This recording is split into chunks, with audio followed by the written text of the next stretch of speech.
Kênh Hao Inwin xin chào quý vị và các bạn. Buổi sáng sớm, ánh nắng đầu ngày phủ một lớp ánh vàng mỏng nhẹ lên khắp mặt đường Hoàng Sa, con đường ven biển đẹp bậc nhất Đà Nẵng. Mỗi bước chân đều thấm đẫm cảm xúc, không vội vàng, không xô bồ, chỉ có tiếng bước chân nhẹ vang trên mặt đường, hòa cùng tiếng sóng vỗ xa xa dưới chân núi. Mặt biển phía bên tay phải phẳng lặng, ánh lên màu ngọc lam trong nắng sớm. Những chiếc thuyền nhỏ đậu yên bên bờ, những hàng dừa đứng yên trong nắng và gió, hàng ngày chứng kiến sóng biển rì rào. Khám phá con đường Hoàng Sa Đà Nẵng ven theo sườn bán đảo Sơn Trà tuyệt đẹp, luôn được nhiều bạn trẻ và các khách du lịch Đà Nẵng thường xuyên chạy dọc cung đường để ngắm cảnh thiên nhiên thật đẹp. Một bên là biển Đà Nẵng, một bên là bán đảo Sơn Trà hùng vĩ, và có nhiều điểm để dừng lại, chụp hình check-in, cũng như ngồi ngắm cảnh trên các bãi cỏ hoặc hòn đá ven đường. Đây là một trong top những con đường Đà Nẵng đẹp và nổi tiếng nhất. Và đặc biệt hơn nữa, nếu bạn có đủ sức khỏe, cũng như sự dũng cảm để vượt qua thử thách của bản thân, hãy cùng Hao Inwin dạo bộ con đường Hoàng Sa Đà Nẵng, đi ven theo sườn bán đảo Sơn Trà, để tham quan chùa Linh Ứng Bái Bụt Sơn Trà, một trong 3 ngôi chùa Linh Ứng nổi tiếng tại thành phố Đà Nẵng xinh đẹp và hấp dẫn bậc nhất Việt Nam. Người quay chậm rãi tiến bước, mắt nhìn về phía ngọn núi sừng sững phía trước, nơi có tượng Phật Quan Âm cao vút đang hiện ra mờ mờ trong nắng sáng. Tượng như đang dõi mắt xuống thành phố, như một biểu tượng của sự chở che, bình yên.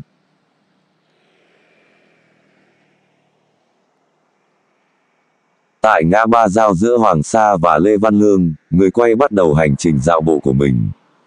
Không gian mát rượi, gió biển thổi nhẹ từ vịnh Đà Nẵng thổi vào, mang theo hương muối mặn và thoảng mùi cỏ cây sương sớm từ núi Sơn Trà phía trước.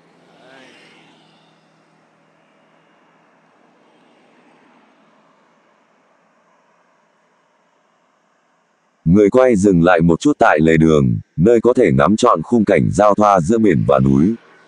Hít một hơi thật sâu, không khí ở đây mát lạnh, mang một mùi hương rất riêng, mùi của biển, của đất đá núi rừng, của buổi sớm chưa nhiễm bụi người. Hoàng Sa là con đường to đẹp ven biển Đông, bao quanh bán đảo Sơn Trà và ôm trọn cả phần phía đông nam của thành phố. Hoàng Sa cũng là con đường duy nhất dẫn đến chùa Linh Ứng, ngôi chùa nổi tiếng ở Đà Nẵng, được du khách khắp nơi tìm về. Đường Hoàng Sa lúc này còn vắng, chỉ lác đác vài chiếc xe máy lao qua trong sự yên tĩnh thanh bình. Hai bên đường, cây cối xanh thỉnh thoảng vang lên tiếng chim ríu rít trong những tán lá. Con đường bắt đầu có độ dốc.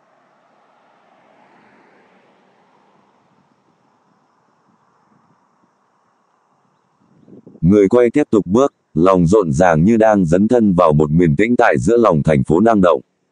Một hành trình thiền định bằng đôi chân, bằng trái tim, cảm nhận từng rung động của cảnh vật xung quanh. Mỗi chi tiết nhỏ đều trở nên sống động lạ kỳ, từng phiến lá, từng vệt nắng, từng tiếng chim hót và tiếng gió rì rào qua những khe đá rừng sâu.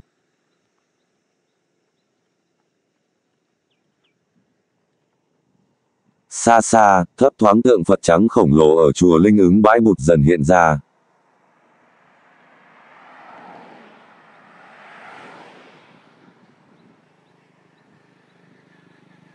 Đôi khi có vài chiếc xe máy đi qua, để lại một làn khói nhẹ, rồi lại chìm ngay trong sự tĩnh lặng của núi rừng.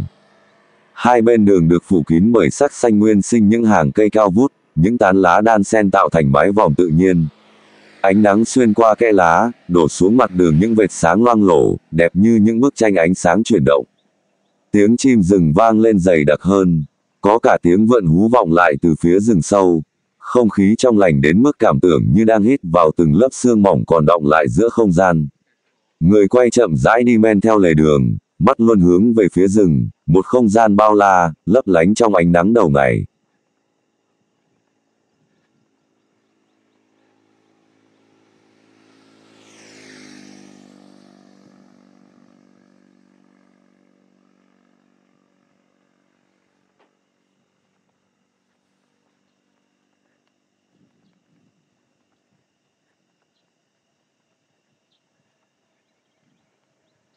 Mỗi bước chân là một khoảng lặng, một cảm xúc thiêng liêng. Không chỉ là leo núi, đây là một hành trình hòa mình vào thiên nhiên.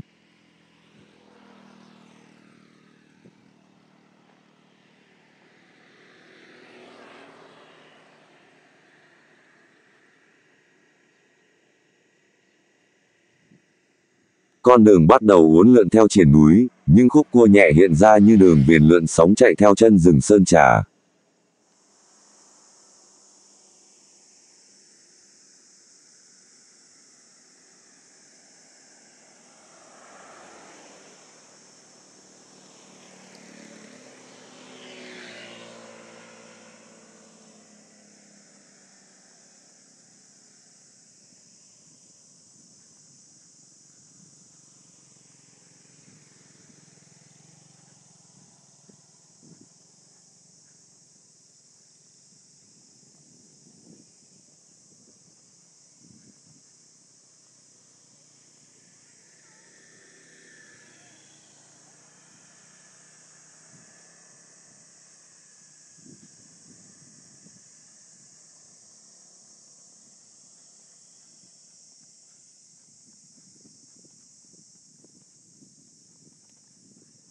Và đây là bến thủy nội địa Sơn Trà.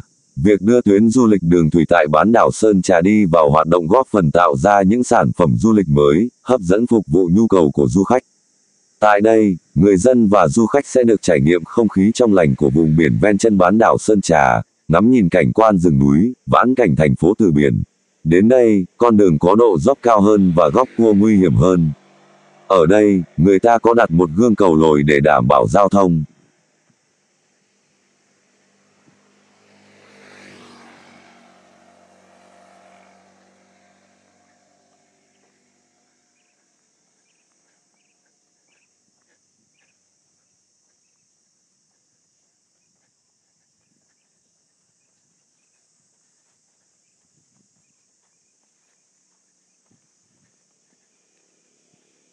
Quý vị và các bạn nghĩ sao về hành trình dạo bộ lên núi Sơn Trà, tham quan chùa Linh Ứng Bãi Bụt? Nếu bạn không đủ sức khỏe và dũng cảm, bạn không nên thử thách như tôi. Quý vị và các bạn nên tìm phương tiện giao thông để lên tham quan. Để làm được điều này, hàng ngày tôi cũng phải rèn luyện thể lực. Và hôm nay, là điều kiện tốt để Halloween kiểm nghiệm điều đó.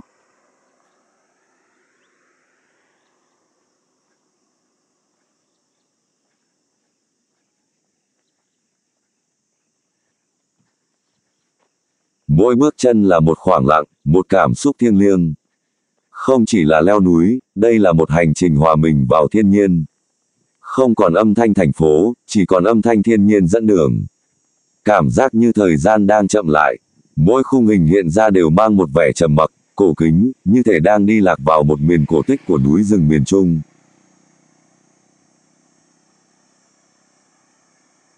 Càng tiến bước vào đường núi, cây cối càng dày đặc. Những bụi hoa chen lẫn trong cỏ dại mọc đầy bên lề, tô điểm cho con đường thêm phần nên thơ.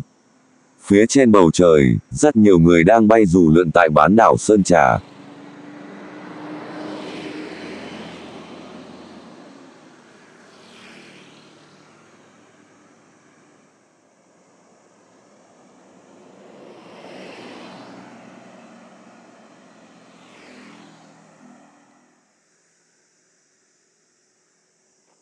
Con đường uốn lượn theo triền núi, những khúc cua như đường viền lượn sóng chạy theo chân rừng Sơn Trà. Hai bên đường được phủ kín bởi sắc xanh nguyên sinh những hàng cây cao vút, những tán lá đan xen tạo thành mái vòm tự nhiên. Khi mặt trời lên cao hơn, ánh sáng chiếu xuyên qua những đám mây, dọi xuống một khoảng núi, tạo nên những vệt sáng thiêng liêng như thể từ cõi trời. Halloween chậm rãi đi men theo lề đường, mắt luôn hướng về phía rừng và thỉnh thoảng ngoảnh lại quay toàn cảnh một không gian bao la, lấp lánh trong ánh nắng. Ánh nắng xuyên qua kẽ lá, đổ xuống mặt đường những vệt sáng loang lổ, đẹp như những bức tranh ánh sáng chuyển động.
Hào Nguyen tiếp tục bước, lòng rộn ràng như đang dấn thân vào một miền tĩnh tại giữa lòng thành phố năng động. Một hành trình thiền định bằng đôi chân, bằng trái tim cảm nhận từng rung động của cảnh vật xung quanh. Mỗi chi tiết nhỏ đều trở nên sống động lạ kỳ, từng phiến lá, từng vệt nắng, từng tiếng chim hót và tiếng gió rì rào qua những khe đá rừng sâu.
Khi mặt trời lên cao hơn, ánh sáng chiếu xuyên qua những đám mây, dọi xuống một khoảng núi, tạo nên những vệt sáng thiêng liêng như thể từ cõi trời.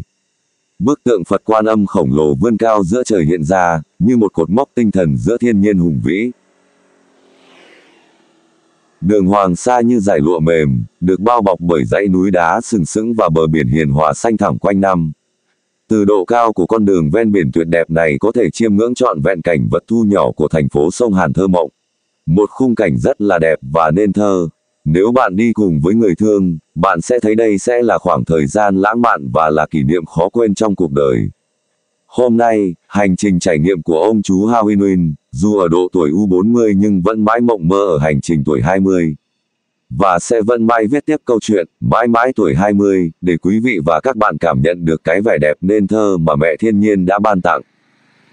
Và đây là cột mốc GPS mà các kỹ sư xây dựng giao thông dùng để thiết kế và thi công các con đường chúng ta đi.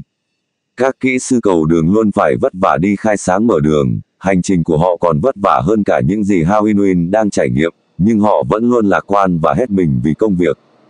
Vì thế, các cô gái hãy luôn yêu và ủng hộ họ.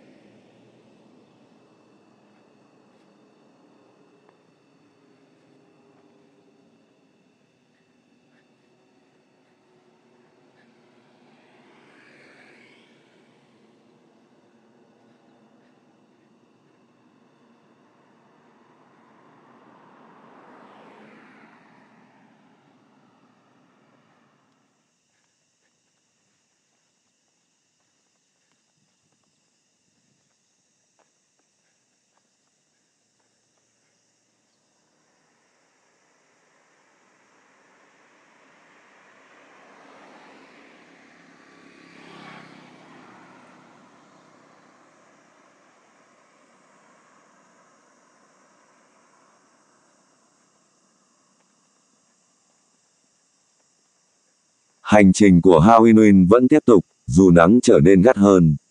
Nhiều người sẽ cho rằng còn gì thơ với mộng.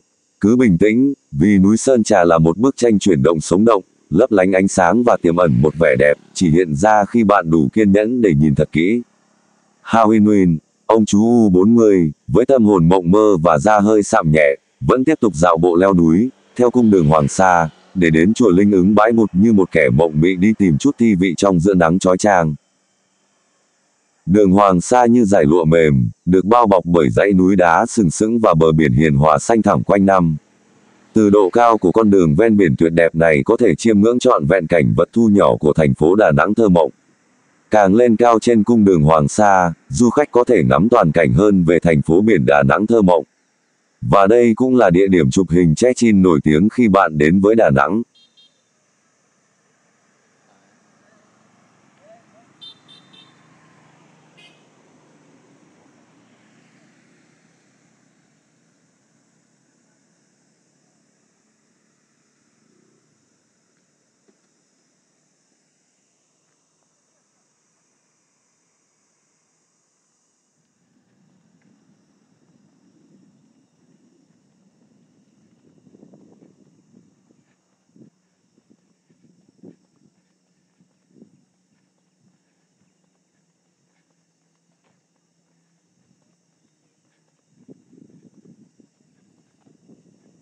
Không còn gì tuyệt vời bằng những khoảnh khắc được tìm về thiên nhiên, tạm rời xa khói bụi và hòa mình vào đất trời bao la.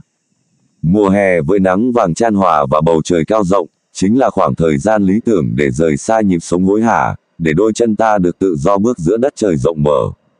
Và Đà Nẵng chính là điểm đến có thể đánh thức mọi giác quan, xoa dịu tâm hồn bằng vẻ đẹp dung dị và quyến rũ đến lạ.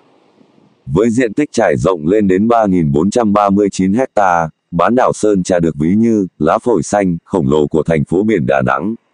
Với khí hậu trong lành, mát mẻ quanh năm cùng hệ sinh thái đa dạng bậc nhất khu vực, nơi đây trở thành điểm đến không thể bỏ lỡ với những ai yêu thiên nhiên và khám phá. Ánh nắng nơi này không chói chang mà dịu dàng như mật ngọt, phủ lên cảnh vật một vẻ đẹp bình yên đến lạ. Có thể nói, Sơn Trà chính là điểm đến hiếm hoi tại Đà Nẵng, nơi du khách có thể phóng tầm mắt chiêm ngưỡng cả núi rừng xanh ngút ngàn và biển cả mênh mông trong cùng một khung cảnh.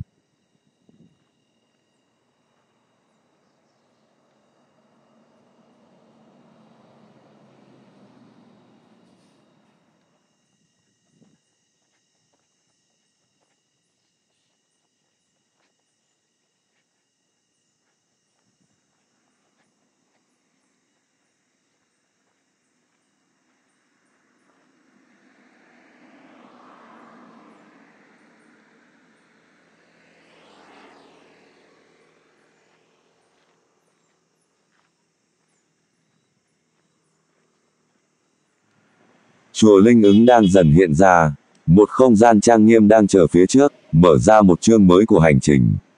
Halloween tiếp tục bước. Chùa Linh Ứng Bãi Bụt sẽ mở cửa từ 6 giờ đến 21 giờ mỗi ngày. Chùa Linh Ứng Bãi Bụt không bán vé, du khách được vào tham quan miễn phí. Du khách có thể đến chùa Linh Ứng Bãi Bụt vào bất cứ thời điểm nào trong năm nhưng nên tránh những ngày có bão. Cụ thể, mùa khô ở Đà Nẵng sẽ bắt đầu từ tháng 1 đến tháng 7, thời tiết hanh khô nhưng quang đãng, thích hợp đến lễ chùa. Mùa mưa sẽ bắt đầu từ tháng 8 đến tháng 12, xuất hiện mưa nhiều, nhưng du khách có thể tranh thủ đi sớm để viếng chùa. Tuy nhiên, bạn nhớ xem dự báo thời tiết trước khi đi, để tránh những ngày biển động, dông bão. Bên cạnh đó, du khách nên đến tham quan chùa vào các khung giờ từ 7 giờ đến 9 giờ và từ 15 giờ đến 18 giờ. Tiết trời trong các khung giờ này khá mát mẻ, nắng nhẹ dịu, du khách có thể thoải mái thưởng ngoạn và check in cảnh chùa. Sau 18 giờ, người viếng chùa sẽ thưa dần, và chùa sẽ bắt đầu thắp đèn. Nếu bạn muốn chiêm ngưỡng cảnh chùa lung linh về đêm, thì có thể ghé thăm vào thời gian này.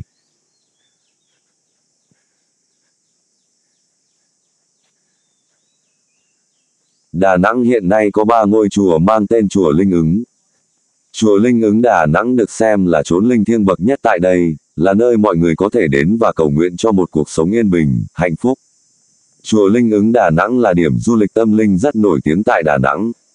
Nơi đây nổi tiếng với văn hóa tâm linh tôn nghiêm, kèm theo đó là vẻ đẹp của non nước hữu tình khiến du khách siêu lòng mỗi dịp ghé thăm. Chùa Linh Ứng Đà Nẵng là một trong những điểm đến du lịch tâm linh lý tưởng tại Đà Nẵng. Du khách đến đây có thể thư giãn, tìm về sự bình yên giữa chốn linh thiêng thanh tịnh. Chùa Linh Ứng Đà Nẵng trên bán đảo Sơn Trà cách trung tâm thành phố khoảng 10 km. Đây là ngôi chùa sở hữu khung cảnh thiên nhiên tuyệt đẹp bậc nhất mà bạn không nên bỏ lỡ khi du lịch Đà Nẵng.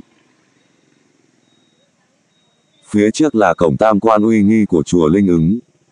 Cổng tam quan tại chùa Linh Ứng Bãi Bụt là một công trình kiến trúc đặc trưng, mang đậm nét văn hóa Việt Nam, đặc biệt là phong cách kiến trúc thời Nguyễn. Nó không chỉ là cửa ngõ dẫn vào khuôn viên chùa mà còn là một điểm nhấn nghệ thuật và tâm linh tại đây. Về kiến trúc, cổng tam quan được xây dựng theo lối kiến trúc truyền thống Việt Nam, với mái ngói cong vút, các ô hộc trang trí phù điêu tinh xảo và những dòng câu đối Hán tự được khảm sành sứ độc đáo, thể hiện rõ nét nghệ thuật thời Nguyễn. Về kết cấu, cổng có kết cấu chắc chắn, với 2 tầng lầu và 6 ô cửa, tạo nên một kiến trúc vững chãi và bề thế. Về tượng hộ pháp, bên trong lầu gác trung tâm, có đặt tượng Vi Đà hộ pháp, một vị thần bảo vệ tháp xá lợi của Phật tổ, mang đến vẻ uy nghiêm và trang trọng cho công trình. Vị trí và ý nghĩa, cổng tam quan nằm ở vị trí quan trọng, là điểm nhấn đầu tiên khi du khách đến chùa, đồng thời là nơi check-in biểu tượng của chùa Linh Ứng Bãi Bụt. Cổng tam quan không chỉ là một công trình kiến trúc đẹp mắt, mà còn là một phần không thể thiếu trong không gian tâm linh của chùa, góp phần tạo nên vẻ đẹp và giá trị văn hóa của chùa Linh Ứng Bãi Bụt.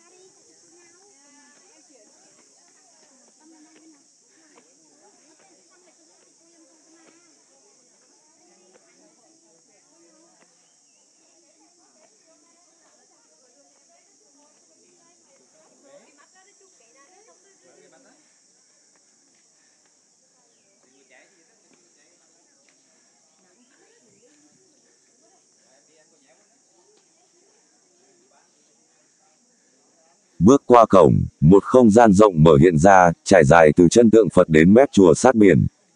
Con đường lát đá giữa sân chùa sạch sẽ, bóng mát của những tán cây bồ đề cổ thụ đổ dài xuống từng bước chân. Những bức tượng La Hán được đặt đều đặn hai bên lối đi, mỗi vị mang một thần thái riêng giận dữ, trầm mặc, vui tươi như biểu tượng cho muôn mặt cảm xúc đời người. Sự kết hợp giữa thiên nhiên và tâm linh nơi đây tạo nên một thứ năng lượng lạ kỳ an nhiên, dịu dàng, tách biệt hoàn toàn khỏi thế giới ồn ào phía dưới chân núi. Chính điện chùa Linh Ứng Bãi Bụt là một phần quan trọng và trung tâm của quần thể kiến trúc chùa, nằm trên bán đảo Sơn Trà, Đà Nẵng. Đây là nơi thờ Phật, trang nghiêm và thanh tịnh, thường là điểm đến chính của du khách khi tham quan chùa. Chính điện là nơi diễn ra các nghi lễ Phật giáo, là nơi để Phật tử và du khách cầu nguyện, dâng hương, và thể hiện lòng thành kính với Đức Phật. Chính điện thường là trung tâm của mọi hoạt động tín ngưỡng, văn hóa và tâm linh tại chùa. Chính điện thường là công trình kiến trúc nổi bật nhất, thu hút sự chú ý của du khách và thể hiện vẻ đẹp tâm linh của chùa. Khi đến tham quan chùa Linh Ứng Bãi Bụt, du khách không nên bỏ qua việc chiêm bái chính điện để cảm nhận được không gian thanh tịnh và vẻ đẹp tâm linh của ngôi chùa này. Chùa Linh Ứng Bãi Bụt hiện được xem là ngôi chùa lớn nhất ở thành phố Đà Nẵng cả về quy mô cũng như kiến trúc nghệ thuật. Ngôi chùa mang một phong cách hiện đại kết hợp với tính truyền thống vốn có của chùa chiền Việt Nam. Đặc biệt, chùa Linh Ứng Bãi Bụt có tượng Phật Quan Thế Âm được xem là cao nhất Việt Nam. Chùa Linh Ứng Bãi Bụt hiện được xem là ngôi chùa lớn nhất ở thành phố Đà Nẵng cả về quy mô cũng như kiến trúc nghệ thuật.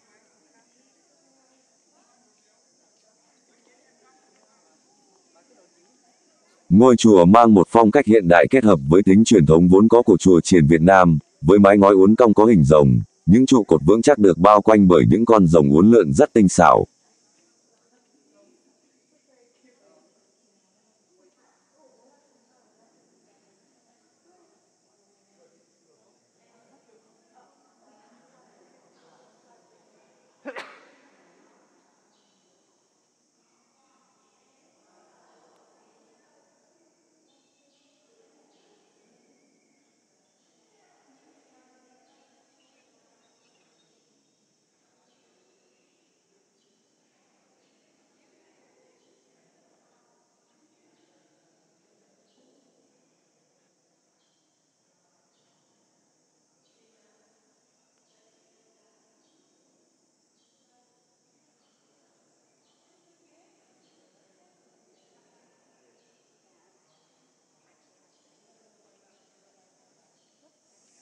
Khung cảnh nơi đây như tách biệt khỏi mọi lo toan, mang lại một cảm giác như đang đi trong cõi mộng, một nơi mà mọi thứ đều nhẹ nhàng, thanh thoát.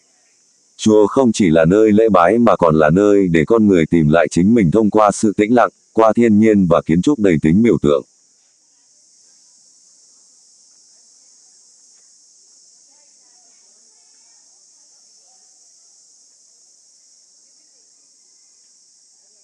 Những bức tượng 12 con giáp được đặt hai bên, mỗi bên 6 con giáp.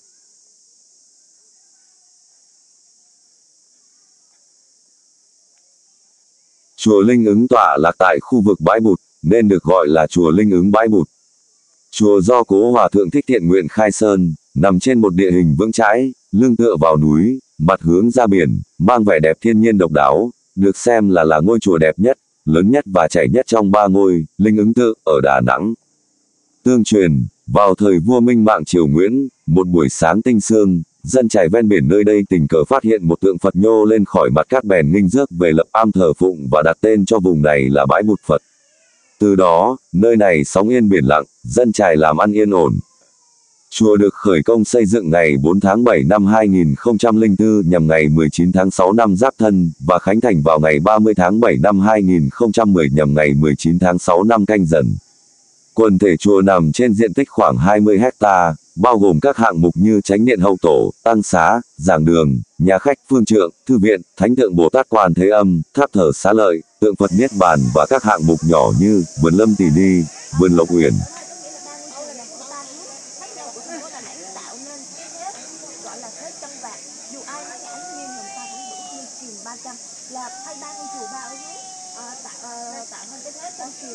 Rất là vững chãi, rất là chắc chắn, và mong thành phố Đà Nẵng trở nên vững bền và phát triển. thì khi mà hoàn thành thế giới tâm linh, có khi là hoàn thành thế giới tâm linh thì ở đây mới có hiển linh. Và ở chùa này thì đã có 13 lần hiển linh, và trong đó chùa đã chụp lại được 2 lần phát quang xung quanh của mặt tượng. Thì nếu mà mình có muốn thấy cái bức ảnh đó thì chút nữa em sẽ dẫn người mình đi qua nhà sách để mình thấy là 2 lần của tượng này ngôi chùa Linh Ứng này phát quang. Thì cái hiện tượng này thì có rất là nhiều cái chuyện người ta sẽ nói là do là tại vì là ở đây là cát biển, cho nên nó là rất nếu mà nói theo giới khoa học thì nó là do là gần biển, cho nên là mặt trời chiếu xuống thì nó sẽ ra cái hiện tượng như vậy. Nhưng mà nếu mà nhìn theo cái hướng tâm linh thì mình sẽ hiểu là Hà đang phát linh, nhưng mà dù ở cái hướng nào đi chăng nữa thì tùy mình sẽ hiểu, và tùy mình nếu mà mình tin vào thế giới tâm linh thì nó sẽ là tâm linh, nhưng nếu mà mình tin vào cái thế giới khoa học thì nó sẽ là khoa học. Và ngôi chùa chính vì thế cho nên là ngôi chùa này nó rất là linh thiêng.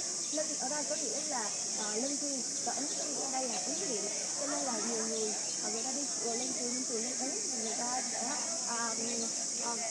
cái ý nghĩa nó là sẽ xin để cầu việc sẽ được ước thấy. Nhưng mà khi mỗi lần nhà mình vào trong chùa thì mình vào chùa thì mình cũng nên là cầu sức khỏe và cầu bình an, không cầu tiền, không cầu tình, không cầu tài chứ về nha. Dạ. Và ở phía trong chùa trong chiếc điện này thì sẽ có cái nghĩa là thờ Phật Thích Ca Mâu Ni. Ở phía bên bên tả nhìn vào thì sẽ là thờ Phật Quan Âm, và phía bên tay trái sẽ là thờ Vương Bồ Tát. Nhà mình vào trong để chiêm ngưỡng Phật. Trên cái bia đầu nhà mình đi có tượng Thế Âm cao 67 cao mời mọi người đi vào trong. Khuôn viên chùa Linh Ứng Bãi Bột có diện tích là 20 hecta, được chia thành 3 khu vực chính là khu trung tâm, 2 khu cảnh quan bên trái và bên phải. Trong mỗi khu vực sẽ bao gồm nhiều hạng mục khác nhau như khu trung tâm, gian thờ chánh điện, hậu tổ, nhà tăng, trai đường, nhà chúng, khu vệ sinh, thư viện, vườn Lộc Uyển. Là khu vực chúng ta vừa tham quan và được Hao Hin thuyết trình. Nếu quý vị và các bạn thấy chưa hợp lý và cần bổ sung, thì hãy bình luận bên dưới video để Hao Hin và mọi người cùng cập nhật. Khu cảnh quan bên phải, tượng Quan Âm Phật Đài, Bồ Đề Đạo Tràng, nhà khách, vườn lâm Tỳ Ni, giảng đường. Khu cảnh quan bên trái, tháp Xá Lợi, tượng Phật nằm, bãi đậu xe. Bây giờ Hao Hin di chuyển sang khu vực này.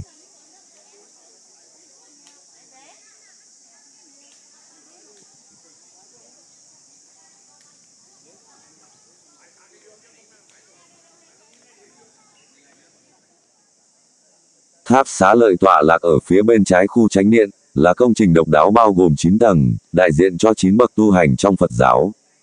Khi đến dưới chân tháp, du khách sẽ chiêm bái bức tượng tái hiện cảnh Đức Phật Thích Ca Mâu Ni nhập Niết Bàn. Ngài nằm nghiêng, thanh tịnh và viên tịch trong sự thành kính của 10 vị tôn giả vây quanh. Phía sau Đức Phật là cổng vào tháp Xá Lợi làm từ đá tự nhiên nguyên khối. Thân cổng được chạm nổi những chi tiết mây, sóng, nước một cách tinh tế, thể hiện trọn vẹn giá trị tinh hoa trong nghệ thuật điêu khắc đá của nghệ nhân Việt thời xưa. Công trình tượng Phật nằm và cổng tháp Xá Lợi được tạc hoàn toàn từ đá tự nhiên nguyên khối. Khi bước qua cổng tháp, du khách, Phật tử sẽ được chiêm ngưỡng cận cảnh công trình tháp Xá Lợi nguy nga. Nhìn từ bên ngoài, tòa tháp nổi bật với 9 tầng mái ngói lục giác, kiến trúc tháp cổ đặc trưng trong văn hóa tín ngưỡng Việt Nam, đồng thời cũng đại diện cho triết lý, lục căn, lục trần, lục thức trong Phật học. Bên trong mỗi tầng của tháp có bố trí ban thờ nhiều vị Phật khác nhau.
Đức Phật Thích Ca Mâu Ni nhập Niết Bàn. Ngài nằm nghiêng, thanh tịnh và viên tịch trong sự thành kính của 10 vị tôn giả vây quanh.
Sáng nay con bảo xe đến, xe nó bảo là điện cho xem thế nào, bảo đây đang đỗ đây rồi, bảo cái điện cho mẹ không thấy nghe. Thế con sợ vợ con đang ngủ, con không có điện.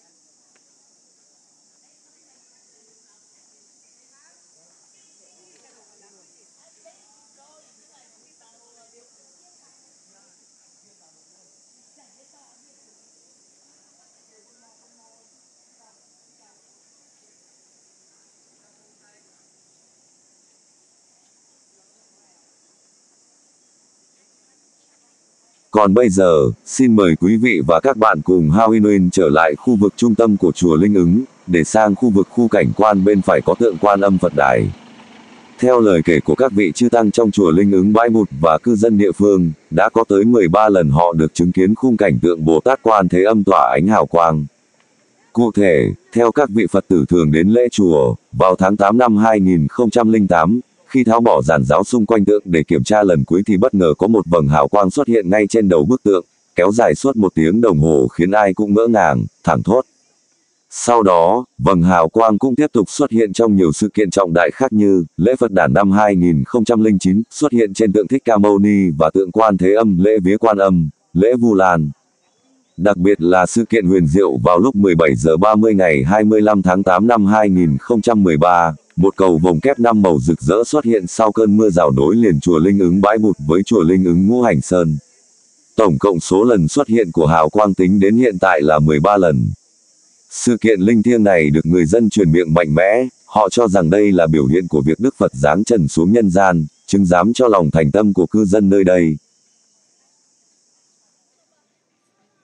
Theo Phật học, Quan Thế Âm Bồ Tát tượng trưng cho sự lắng nghe và lòng từ bi. Hạnh nguyện tu đạo của Ngài là nghe được hết thảy thanh âm trên thế gian, cứu khổ cứu nạn chúng sanh. Do đó, người dân vùng biển Đà Nẵng luôn rất kính ngưỡng Đức Quan Thế Âm. Trùng hợp thay, từ ngày xây dựng xong bức tượng Quan Thế Âm Bồ Tát khổng lồ, dường như mọi việc từ lớn đến nhỏ của Đà Nẵng đều diễn ra thuận lợi. Người dân nơi đây còn truyền tai nhau về sự linh ứng của Quan Thế Âm Bồ Tát đã bảo vệ Đà Nẵng nhiều lần khỏi giông bão. Họ cho rằng chính Đức Quan Thế Âm đã khiến cho những cơn bão hung ác được dự đoán sẽ đổ bộ vào thành phố bỗng nhiên đổi hướng, bảo vệ bình an cho cư dân nơi đây.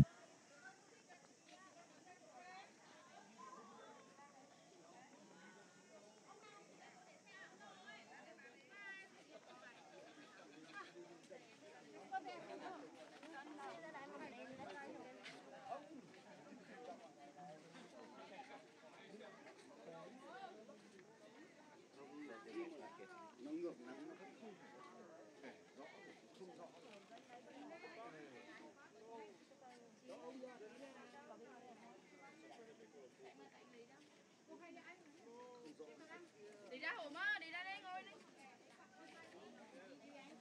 Đi ra đây thôi. À, ra Hùng mượn đi nha. Đây, đi ra đây.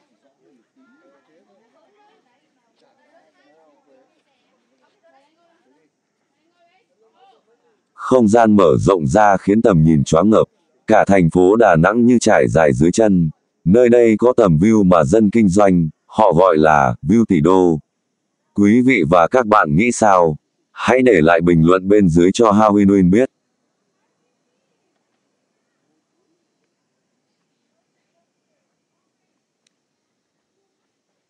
Điểm nhấn quan trọng của chùa Linh Ứng Bãi Bụt là tượng Phật Quán Thế Âm được xem là cao nhất Việt Nam, với chiều cao 67 mét, đường kính đài sen là 35 mét. Tượng đứng tựa lưng vào núi hướng ra biển, một tay bắt ấn tam muội, tay kia cầm bình nước cam lồ như dưới an bình cho những ngư dân đang vươn khơi xa, mang theo bao lời cầu mong về một vụ mùa sóng yên biển lặng và quốc thái dân an. Cố Hòa Thượng Thích Thiện Nguyện và các nghệ nhân chế tác pho tượng này nhằm làm toát lên tính từ bi hỷ xả hung lực của Đức Bồ Tát luôn vì sự ban vui và cứu khổ cho chúng sanh mà thị hiện. Thế đứng của tượng tựa lưng vào núi nhìn ra biển với đôi mắt hiền từ như ban trải lòng từ bi cho vạn loại chúng sinh.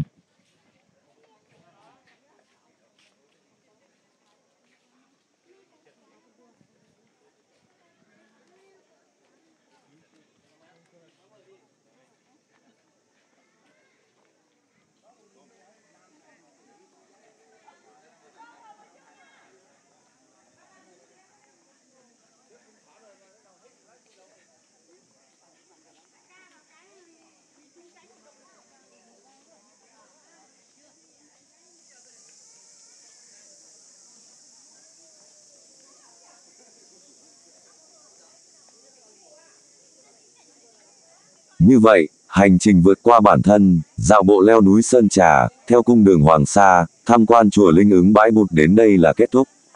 Cảm ơn quý vị và các bạn đã xem hết video. Xin chào và hẹn gặp lại.